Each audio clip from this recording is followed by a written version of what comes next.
sou Albertino Leão, sou de Cachoeira do Arari, região de Campos do Marajó.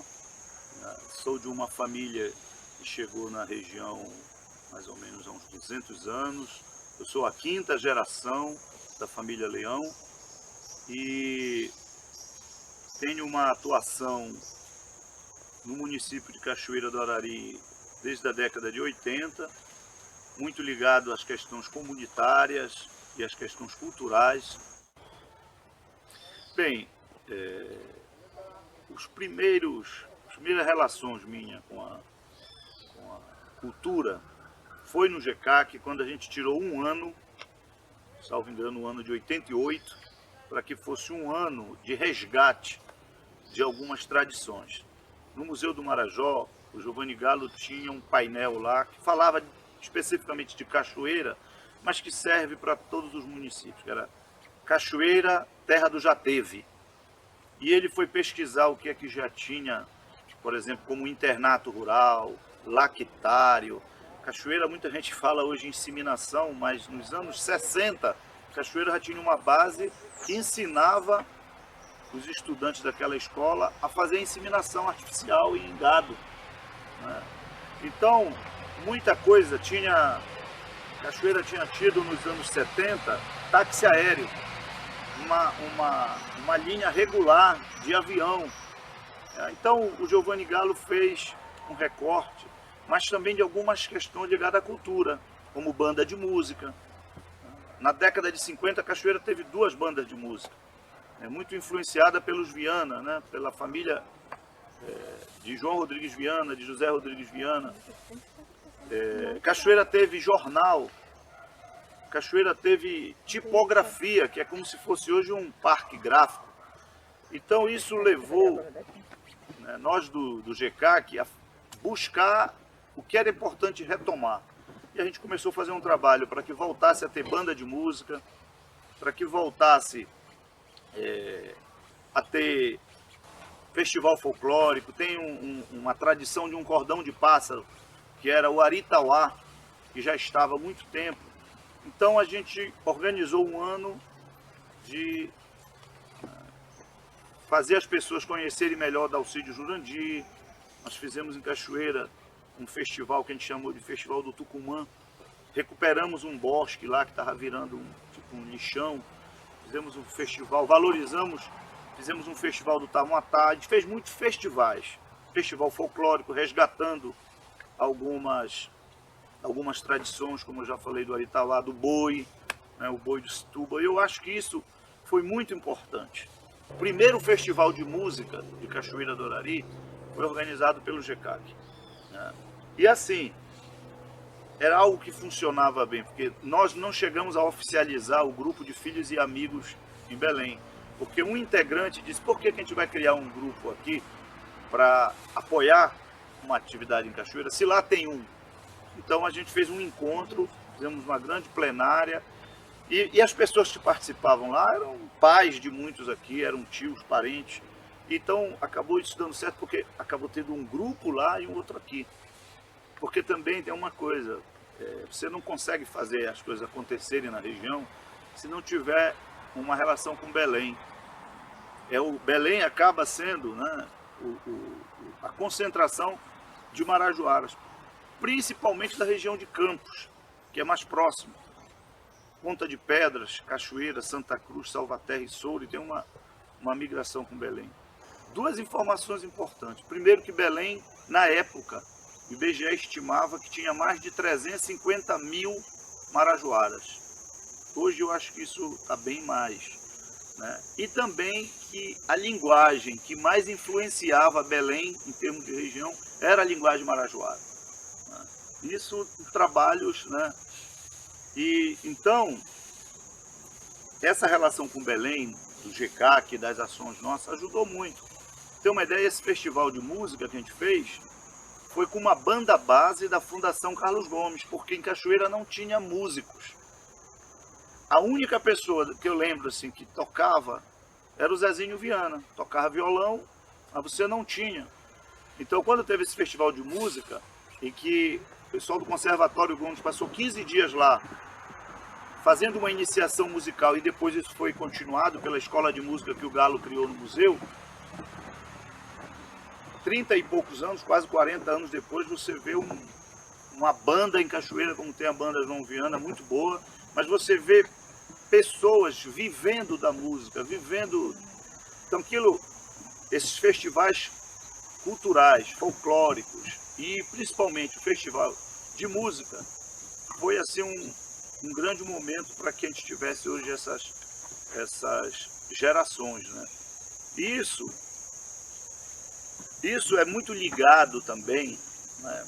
Eu digo que essa oralidade, essa transmissão, né? Aí, em Cachoeira o pessoal tem uma brincadeira que tudo que se faz por mais de 2 anos já virou tradição, né? Então, a ida do museu para lá, essa relação das pessoas. Eu, por exemplo, meus filhos me perguntam: papai, por que o senhor focou sua vida tanto tempo em Cachoeira? Porque minha mãe me cobrou isso. Você vai para Belém estudar, mas não esqueça da sua raiz. E isso a gente imagina, depois que a gente vai, por que isso? Eu fiz marinha mercante, conheci vários países da Europa, tive a oportunidade de continuar, mas uma coisa me prendia ali, né? Parece assim que aquilo ficava no subconsciente. E eu vejo isso com muita gente, não é uma particularidade da minha família, não. Em Cachoeira, as pessoas, quando a gente conversa, porra, minha mãe me falava a mesma coisa, meu pai, olha, vai para Belém estudar, mas não esquece seu lugar. Então, isso faz com que a cidade tenha um diálogo, né, com Belém, com academia, com várias profissões, e que a gente retorne para a região para tentar fazer resgate. Eu diria que o GCAC era quase que todo mundo, toda reunião. Ah, mas olha, na minha infância acontecia tal coisa em Cachoeira, nunca mais teve. Isso, grupos de teatro. Então, isso acabava marcando muito a gente por conta do que a gente via no museu, e aí a importância, né, do museu para essa questão da tradição, da pessoa, do estudante ir lá e se identificar. À toa que o Marajoara é uma região que você não vê a pessoa falar que é de Soure, que é de Salvaterra, que é de Cachoeira. Eu sou do Marajó, é Marajoara, né? O povo do Marajó. Poucas regiões no estado você vê isso, né? Mas antigamente tinha muito esse, né, o Caeteuara ali da região do Manauara. A gente pouco escuta isso de outros. Abaeteuara, né? Eu ouvia muito isso na minha infância, hoje eu quase não escuto. Mas o Marajoara permanece. O Marajoara permanece. Você perguntar aqui, ó, falou ainda agora, eu sou de Soure, sou Marajoara, sou de Cachoeira, sou Marajoara. Então essa identidade é por conta de que a gente teve essa relação com os nossos antepassados. Não deixa acabar isso, não deixa acabar aquilo, às vezes acaba, mas depois volta. E aí, voltando, as pessoas cobram essa questão da tradição. Eu vivencio isso muito em Cachoeira, que as pessoas, digamos, têm essa informação simples: olha, não deixa acabar a tradição, que às vezes confundem com acabar. Se você fizer qualquer modificação, você está... Então eu tenho que eu vivenciei isso muito no museu, depois da morte do Giovanni Galo, quando eu fui presidente do museu, mas que tinha lá as pessoas que estavam com o Galo desde que ele chegou na região. Então, para você mudar uma cadeira de posição no museu, depois eu passei até a achar isso importante, porque às vezes as pessoas chegam, querem mudar tudo, né? Chega alguém de fora, parece assim que tem conhecimento maior do que quem é do lugar, é a novidade, e quer mudar tudo. Então, eu acho interessante essa resistência que eu percebo na região, principalmente onde eu mais vivi, em Cachoeira do Arari. Agora, para modificar algo, não, peraí, baseado em quê? Então, as pessoas foram se alimentando disso. E o Museu do Marajó tem uma importância muito grande nisso. E quando eu me envolvi com a festividade de São Sebastião, ainda mais, porque aí eu fui conhecer mais ou menos em 2003, 2004, a questão legal, o decreto que tratava de patrimônio imaterial. Até então só se ouvia falar de patrimônio material, né? E quando a gente pediu o IPHAN para fazer o inventário, né, para analisar o que era a festividade de São Sebastião, aí a gente foi entender melhor isso. Ok. Bom, como eu falei anteriormente, o Grupo Cachoeirense de Ação Comunitária foi um grupo que acolheu o Galo em Cachoeira quando ele decidiu buscar aquele prédio, né, junto à prefeitura, que depois descobriu-se que o prédio não era da prefeitura, era uma massa falida, como ele falava, do Banco da Amazônia, de um empréstimo para construir uma fábrica de uma oleaginosa em Cachoeira, e ele descobriu que aquilo estava empenhorado. Quem pegou o empréstimo não pagou e o banco, né, apenhorou a fábrica, e vivia aquilo ali praticamente abandonado. Mas o Galo olhou ali em termos de espaço, de local, e achava... E a prefeitura na época ajudou, o governo do estado na época ajudou, o governo comprou aquilo que tinha em Santa Cruz para que o Galo pudesse indenizar o banco e aquilo passasse a ser patrimônio do museu. Então eu tive contato com o museu a partir desse momento. Primeiro na minha casa com meu pai, que meu pai era tabelião em Cachoeira do Arari, uma pessoa muito ligada à igreja, que a minha família começou em Cachoeira a partir de um padre, sempre fui muito ligado à igreja católica, e o Galo procurou o meu pai pedindo apoio para registrar estatuto, essas coisas, e eu acabei conhecendo o Giovanni Galo em Cachoeira do Arari. Mas com o tempo eu fui, seja por leitura ou por depoimento, convivência, sabendo um pouco da história, né? Que o Galo foi para Santa Cruz em 72, né? Como padre, ele nunca imaginava que ia ter um museu, né? E aquele filme, o documentário que tem do Sandro, né, do Paulo Miranda, que é o Ajuntador de Cacos, ele mostra muito bem como foi essa coincidência, né? O Galo ir para Santa Cruz, ter contato com pessoas que recolhiam cacos de acervos arqueológicos e viu a riqueza que era aquilo ali, e começou dali o museu em Santa Cruz e já surgiu realizando projetos sociais. O Galo, como jesuíta, né, foi realizando alguns trabalhos sociais em Santa Cruz, teve um conflito político, né, com a família que estava no poder na época, que ainda continua em Santa Cruz do Arari. Então foi tendo um conflito, e eu não opino, eu não faço juízo de valor de quem teve certo e teve errado, né? Hoje existe um registro da versão lá do Pidizinho, feito pelo Paulo de Carvalho, né? E também tem um livro que o Galo deixou escrito. Então, mas o certo é que teve um conflito e que, de uma forma dramática assim, o museu foi praticamente, o Galo com seu acervo, expulso de Santa Cruz do Arari. Logicamente que não foi pela população de Santa Cruz do Arari, mas foi um conflito político. Isso resultou na chegada em Cachoeira. Eu acho que tem esses marcos, né? A fundação em Santa Cruz, a vinda para Cachoeira e essa luta do Galo em Cachoeira.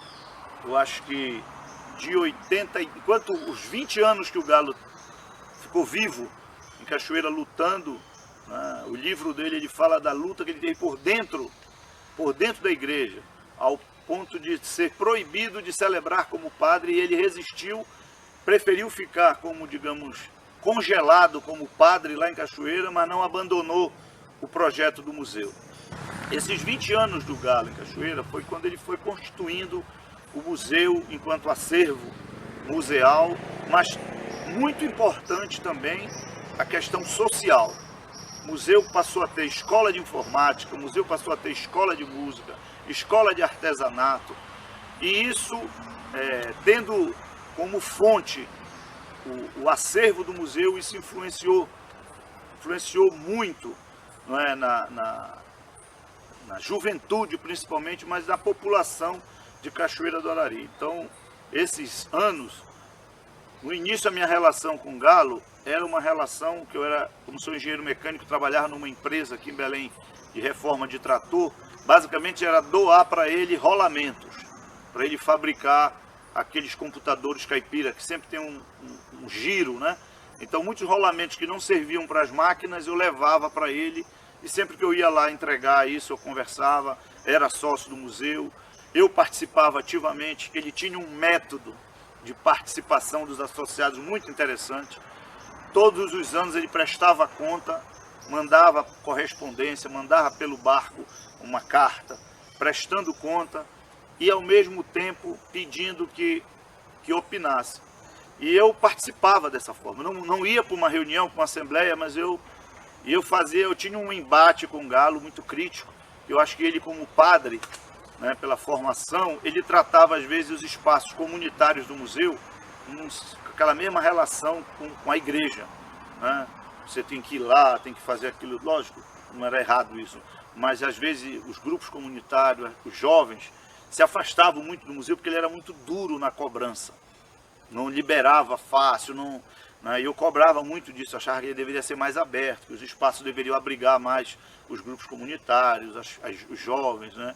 E eu fazia isso, escrevia. Interessante que ele lia nas assembleias a crítica, né? Então, ao mesmo tempo que eu era crítico, mas eu era um dos poucos que participava.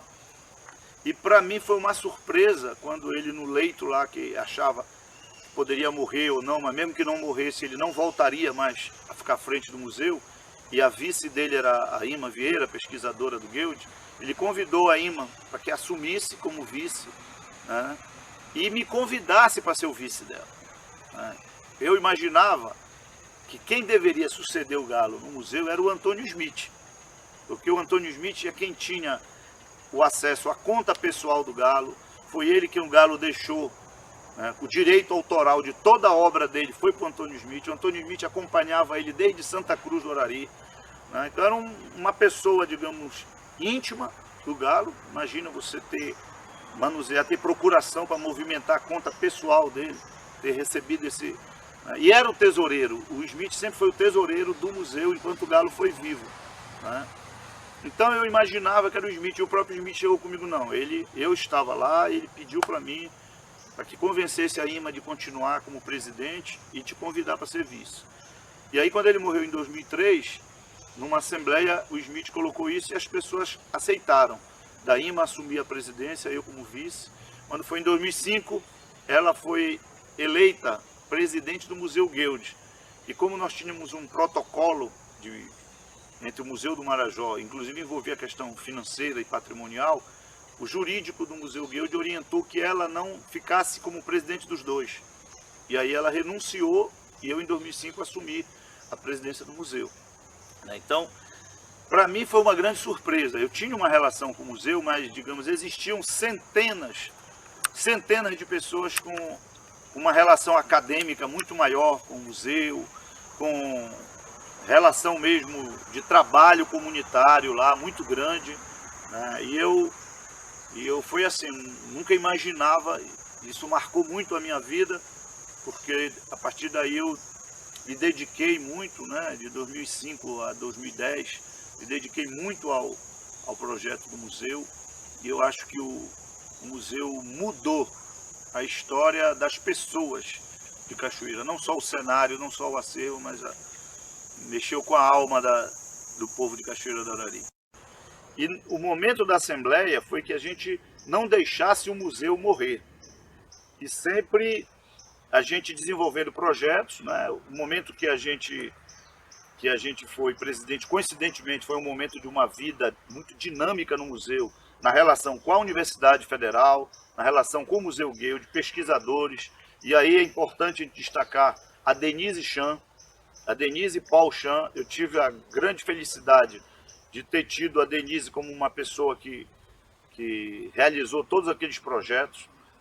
Ela era uma antropóloga e uma arqueóloga especialista em arqueologia da Amazônia e que viu no museu um espaço para ela também desenvolver os seus projetos.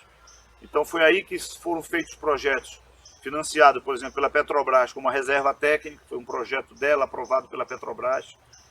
Foi na gestão nossa com a Denise Chan que foi criado o site do museu. Foi nessa gestão que foi aprovado o projeto Amigo Real para financiar algumas atividades. Nós aprovamos ponto de cultura no Ministério da Cultura. Enfim, aprovamos esses projetos. Infelizmente, neste período, foi quando também o museu, digamos assim, os herdeiros do Galo passaram a ter um certo conflito, uma certa disputa, e que não é uma disputa pessoal, é uma disputa de concepção. Se o museu era algo local, que deveria ser preservado ali como o Galo deixou, ou se o museu era um projeto maior, mais para fora, né?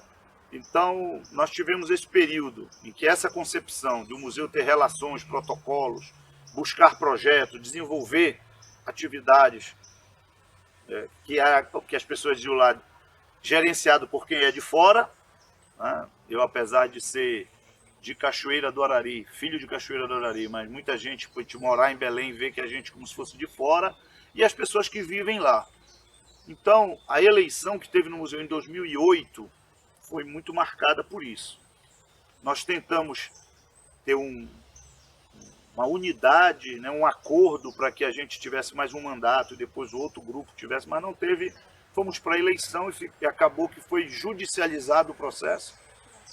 E de 2008 a 2010 o museu ficou praticamente sem gestão, né, por conta da disputa. Mas depois nós decidimos, apesar de que a gente ganhou a eleição, mas nós decidimos deixar o museu ser gerido por essa outra concepção, que foi basicamente de 2010 a 2018.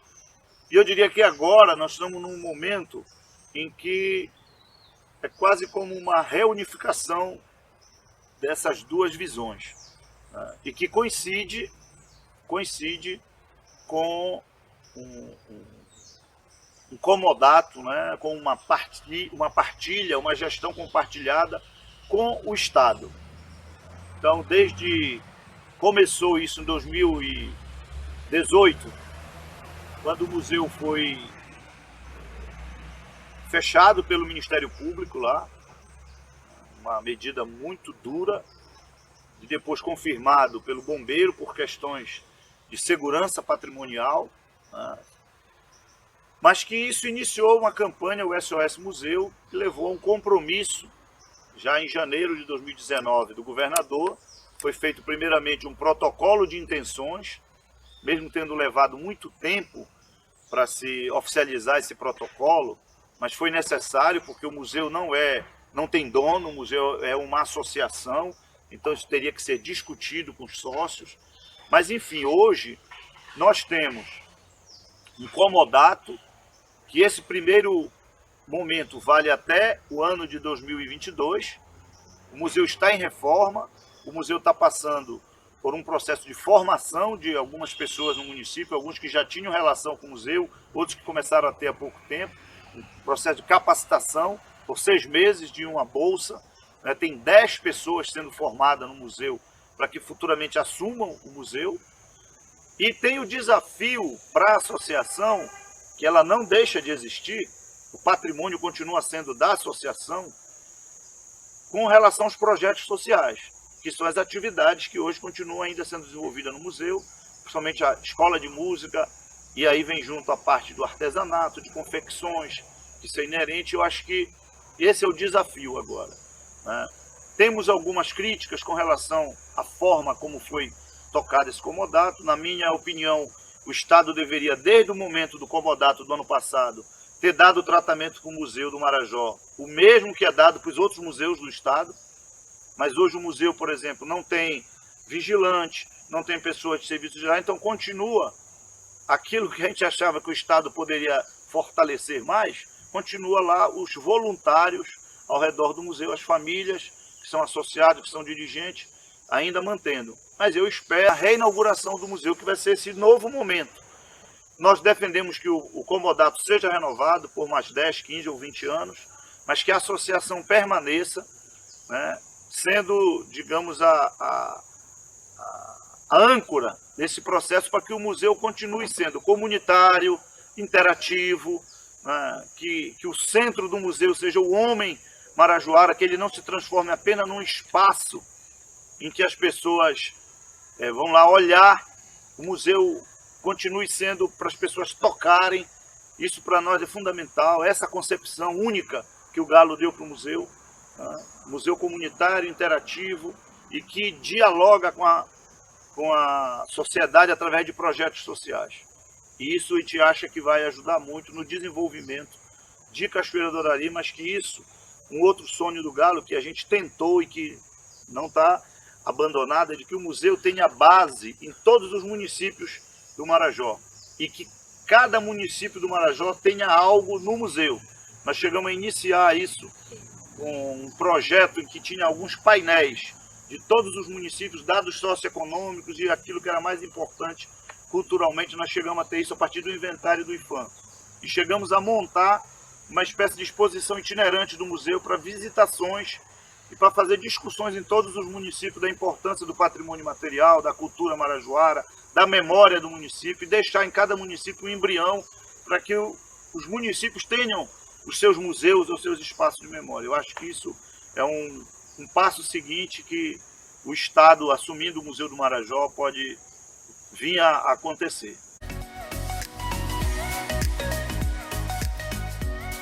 Marajoando Cultural. Para continuar fazendo conteúdo e, quem sabe, expandir o projeto, o Marajoando depende de contribuições. A chave Pix do projeto é esse aí na tela, historialuiz27@gmail.com. Você pode ajudar, mas é claro, se você puder. Muito obrigado por assistir esse vídeo até o final.